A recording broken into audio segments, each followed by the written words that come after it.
السلام علیکم دوستو، یوٹیوب کے چینل اسلامک سلیوشن میں آپ تمام سامعین کو خوش آمدید کہتا ہوں۔ دوستو، آپ تمام دوست جانتے ہیں کہ دین اسلام ہمیشہ ہی سے عالم کفر کے نشانے پر رہا ہے۔ عالم کفر نے ہمیشہ سے یہی کوشش کی ہے کہ یکجا ہو کر اکٹھے ہو کر دین اسلام کے شعائر کا مذاق اڑایا جائے یا دین اسلام کو بدنام کیا جائے۔ اس حوالے سے بہت سی سازشیں ماضی میں ہوتی آئی ہیں اور اب بھی کی جا رہی ہیں۔ ففتھ جنریشن وار اور میڈیا وار کے متعلق تو آپ جانتے ہی ہوں گے کہ کس طرح سے یہودی پوری دنیا کے میڈیا پر قابض ہیں اور میڈیا کی ذریعے سے دین اسلام کو بدنام کرنے کی گھناؤنی سازش کر رہے ہیں۔ اسی طرح سے ہم نے دیکھا کہ 2000 کی دہائی کے بعد کیسے مسلمانوں کو دہشت گردی سے جوڑ دیا گیا اور جہاں مسلمان لفظ کا استعمال ہوتا تھا وہاں دہشت گرد لفظ کا استعمال بڑی نفاست کے ساتھ میڈیا نے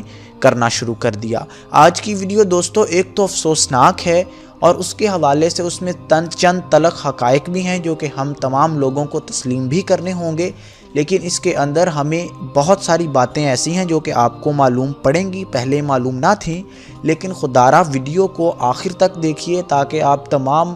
انفارمیشن کو اور تمام موضوع کی نزاکت کو سمجھ سکیں اور تمام موضوع سے تمام معلومات اپنے اندر جذب کر سکیں۔ دوستو، اس سے پہلے کہ اپنے ٹاپک کی طرف بڑھیں، اسلامک سلیوشن چینل کو سبسکرائب کر لیجئے اور بیل آئیکن کو پریس کر دیں تاکہ تمام ویڈیوز آپ کو وقت پر ملتی رہیں۔ دوستو، حج دین اسلام کا اہم رکن ہے۔ ہر مسلمان مومن مرد اور عورت پر فرض ہے کہ اگر وہ صاحب استطاعت ہے تو وہ حج کی سعادت ضرور حاصل کرے، مکہ مکرمہ میں جائے اور حج ادا کرے۔ دوستو، حج کے دوران دنیا میں بڑھتی ہوئی مسلمانوں کی آبادی کے ساتھ حج کے دوران بہت زیادہ رش ہونا شروع ہو گیا ہے۔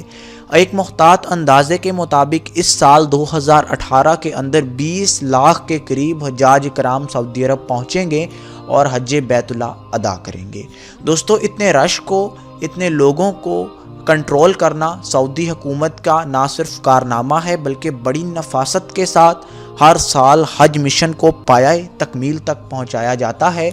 اور الحمدللہ بہت بہتری کے ساتھ اس معاملے کو نپٹایا جاتا ہے۔ ہم جانتے ہیں کہ حج اس دنیا کا سب سے بڑا انسانوں کا اجتماع ہوتا ہے۔ اس سے زیادہ انسان دنیا میں کسی بھی جگہ پر ایک وقت میں اکٹھے نہیں ہوتے۔ دوستو، حج کے وقت پر ایک پروپیگنڈا عالم کفر یا کافروں کا میڈیا ہے اس کی جانب سے کیا جا رہا ہے۔ ایک پروپیگنڈا یہ کیا جا رہا ہے کہ حج بیت اللہ کے دوران چند خواتین کو ہراسمنٹ کا نشانہ بنایا گیا تھا۔ دوستو، ایسی سٹوریاں نہ صرف غیر ملکی میڈیا چینلز پر بلکہ بہت ساری نیوز ویب سائٹس پر، میڈیا چینلز پر اور بہت سارے سوشل میڈیا پیجز پر بھی وائرل کی جا رہی ہیں کہ حج کے دوران مختلف خواتین کو جنسی طور پر ہراساں کیا گیا ہے۔ اس میں بہت ساری خواتین نے اپنی کہانیاں شیئر کیں اور اس کو دنیا کی ہر ویب سائٹ نے سرخیوں میں سجایا، جیسا کہ ڈیلی میل، میڈل ایسٹ آئی، انڈین ایکسپریس نیز، دنیا کی بڑی بڑی ویب سائٹس نے اس موضوع کو انتہائی اہمیت دی اور اس کو اپنے فرنٹ پیج پر سجایا۔ دوستو، حالانکہ ہم جانتے ہیں کہ سوشل میڈیا پر کی گئی باتیں کوئی وقت نہیں رکھتی، ان کو نہ لیگلی طور پر کہیں چیلنج کیا جا سکتا ہے، نہ ان کی صداقت کے بارے میں، ان کے جھوٹے ہونے یا ان کے صحیح ہونے کے بارے میں کچھ کہا جا سکتا ہے۔ ہاں، تب تک اس معاملے کو بالکل صحیح طریقے سے رپورٹ نہ کیا جائے تب تک اس کے بارے میں نہیں کہا جا سکتا کہ اس میں کتنی صداقت ہے، کتنا جھوٹ ہے۔ ہوا کچھ دوستو اس طرح سے ہے کہ فیس بک پر ایک خاتون نے ایک پوسٹ کی کہ اس کو حج کے دوران جنسی طور پر ہراساں کیا گیا۔ اس خاتون کا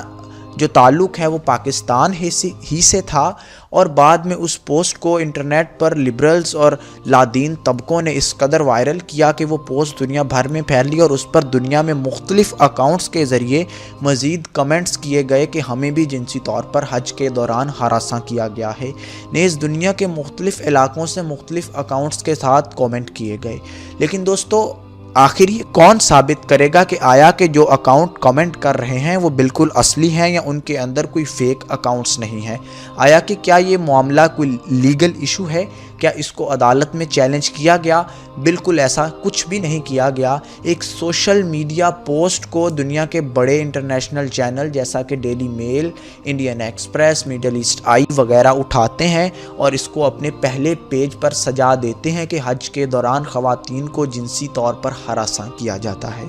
دوستو، یہاں میں کوئی بھی مثبت یا منفی سٹانس نہیں لے رہا، میں کسی بھی ایک سائیڈ پر کھڑے ہو کر بات نہیں کروں گا، کیونکہ کوئی بعید نہیں کہ لوگ وہاں ایسا کرتے ہوں۔ لیکن دوستو، اس کو بتانے کا، اس چیز کو ایکسپریس کرنے کا طریقہ کار بالکل مختلف ہونا چاہیے۔ سوشل میڈیا اس کی جگہ بالکل ہو سکتا ہے، لیکن تب ہو سکتا ہے جب لیگلی طور پر آپ پولیس کو رپورٹ کریں اور پولیس آپ کی بات نہ سنے تو آپ بالکل سوشل میڈیا پر آ کر بلیم کریں۔ اگر آپ کو حج کے دوران کوئی بھی تنگ کرتا ہے تو آپ سعودی پولیس کو اپنی شکایت درج کروا سکتے ہیں، اور سعودی قوانین اس قدر سخت ہیں کہ اگر وہاں کوئی سعودی شہری بھی کسی خاتون کو تنگ کرے تو اس کو سزا لازماً دی جاتی ہے۔ لیکن دوستو، اس معاملے میں بالکل الٹ ہوا، اور ظاہری طور پر ایسا لگتا ہے کہ شاعر اسلام اور اسلام کے ایک انتہائی پرنور منور اجتماع کو بدنام کرنے کے لیے بڑے پیمانے پر یہ سازش رچی گئی، اور اس میں بہت دنیا کے عالمی میڈیا نے، جو کہ اس وقت یہودیوں کے قبضے میں ہے، اس نے نہ صرف اس موضوع کو مزید اچھالا بلکہ اس کو فیس بک پیجز سے سپانسر کر کے لوگوں تک پہنچایا گیا، یعنی خود سے ان چینلز نے اپنی پاکٹ سے پیسے لگا کر اس کو پروموٹ کیا تاکہ زیادہ سے زیادہ لوگوں کو اسلام سے اور اسلامی شعائر سے متنفر کیا جا سکے۔ لیکن دوستو، ہم جانتے ہیں کہ ان اوچھے ہٹ کندوں سے اسلام کو دبایا نہیں جا سکتا۔ اس طاقت کو بہت سے لوگ آئے، بہت سے لوگ گئے، چنگیز خان جیسے خونخوار جرنیل بھی آئے، انہوں نے بھی کوشش کر کے دیکھ لی، نیز بہت سارے صلیبی آئے، انہوں نے بھی کوشش کر کے دیکھ لی، لیکن رسول اللہ صلی اللہ علیہ وآلہ وسلم کا دین آج بھی پوری آب و تاب کے ساتھ کھڑا ہے اور عالم کفر کے دل میں ایک کانٹا بن کر چبھ رہا ہے۔ دوستو، وہ چاہے جتنے بھی اوچھے ہٹ کندے اپنائیں، لیکن ایک مسلمان شہری، ایک مسلمان انسان ہونے کی حیثیت سے ہم سب کا فرض ہے کہ اگر ہم میں سے کوئی خدا نخواستہ حج میں ایسی کوئی حرکت کرنے کا اس کے دل میں خیال بھی آتا ہے کہ وہ خواتین کو تنگ کریں یا اس طرح سے کوئی چھیڑا چھاڑی کرے، تو اسے اللہ کے حضور سے ڈرنا چاہیے۔ وہ مقام اس زمین کا سب سے بابرکت مقام ہے، اس سے بہتر، اس سے بابرکت مقام اس دنیا میں موجود نہیں ہے۔ وہ زمین وہ ہے جہاں رسول اللہ صلی اللہ علیہ وآلہ وسلم پیدا ہوئے، انہوں نے اپنا بچپن اور اپنا لڑکپن گزارا۔ اگر اس مقدس سرزمین پر بھی جا کر ہم نہیں سدھر سکتے، ہم اپنے نفس کو قابو میں نہیں کر سکتے، ان بری حرکات سے باز نہیں آ سکتے، تو بہتر ہوگا کہ ہم وہاں جا کر اس سرزمین کی توہین بھی نہ کریں۔ میں مسلمانوں سے بالکل مایوس نہیں ہوں، ہمارے چند نوجوان غلط رستے پر ہیں، ہمارے لوگ بعض اوقات بھٹک جاتے ہیں، اس میں بھی اس لادین قوت کا بہت بڑا ہاتھ ہے، اس لادین طبقے کا بہت بڑا ہاتھ ہے، جس نے اس میڈیا وار کے ذریعے ہمارے نوجوانوں کے ذہنوں کو خراب کیا ہے۔ لیکن دوستو، انشاءاللہ العزیز مجھے امید ہے کہ اگر ہم رسول اللہ صلی اللہ علیہ وآلہ وسلم کی تعلیمات پر چلتے رہیں گے تو انشاءاللہ العزیز ہم ایک دن اس دنیا میں دوبارہ سے باوقار قوم بن سکتے ہیں۔ اقبال نے کیا خوب کہا تھا کہ تو رسوا ہوا زمانے میں تارک قرآن ہو کر، کہ تم نے قرآن کو چھوڑ دیا تو اس لیے تم زمانے میں رسوا ہو گئے۔ دوستو، یہاں ایک حدیث ریلیونٹ بڑی اہم ہے، حضرت عائشہ صدیقہ رضی اللہ تعالیٰ عنہ کا بیان ہے کہ نبی کریم صلی اللہ علیہ وآلہ وسلم نے ارشاد فرمایا کہ خدا کی نظر میں بدترین آدمی قیامت کے روز وہ ہوگا جس کی بد زبانی اور فحش کلامی کی وجہ سے لوگ اس سے ملنا چھوڑ دیں۔ بخاری و مسلم دونوں کتب کے اندر یہ حدیث روایت کی گئی ہے۔ تو دوستو، بالکل واضح ہو جاتا ہے کہ فحش گوئی، بد کلامی، گالم گلوچ کے ذریعے کسی شخص کو ٹانٹ کرنا، کسی شخص کو تانے دینا یا طنزاً اس کو گالیاں دینا یا ایسے فکرے کہنا بالکل ممنوع ہے۔ کسی بھی مسلمان کا دل دکھانا ہمیں نہیں چاہیے۔ تو اللہ تعالی ہم تمام مسلمانوں کو سیدھے رستے پر چلنے کی توفیق عطا فرمائے، ہماری حفاظت کرے شیطان سے اور دنیا میں موجود شیطان کے چیلوں سے، خاص کر ان میڈیائی چیلوں سے۔ اپنے آپ کو انتہائی محتاط رکھیے، ان لوگوں سے بچائیے۔ آج کی دنیا میں ایسا چلنا ہے جیسے ململ کے کپڑے پہن کر کانٹے دار جھاڑیوں میں سے گزرنا۔